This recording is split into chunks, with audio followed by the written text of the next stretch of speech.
менимче ошо келиндерди окутууну колго алышыбыз керек. Келин жогорку билимдүү болгон болсо иштетиш керек. Ал иштин көйгөйүн сезсин, күйөөсүн билими бар келин биздин укум тукумубузга билимдүү эне болорун унутпаш керекпиз. Мен мисалы апам тагдырдын буйругу экен 3 келинин тең 18-19 жаштан алды. Бирок үчөөнүн тең жогорку билимдүү болуп окутту. Анан кээде окууга келбей калса алардын ордуна барып, контрагын төлөп, справкасын тапшырып, академ алып, эмне кыйналып да сапады. Эмне болот эми? Булар иштебем, сизге көйнөк алып береби деп тийишип калабыз да биз. Десек анан айтат да. Силер бирөөнүн бүлөсүңөр. Бактылуу жасаңар мен кубанычтамын. Ал менин жашоомдун маңызы. Бирок менин келиндерим менин тукумумдун улантуучусу.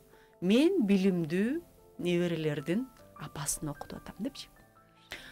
Жөнөкөйлүк курстарга катышса, семинарга барса, келин эми акылдуу болуп кайка барат экен.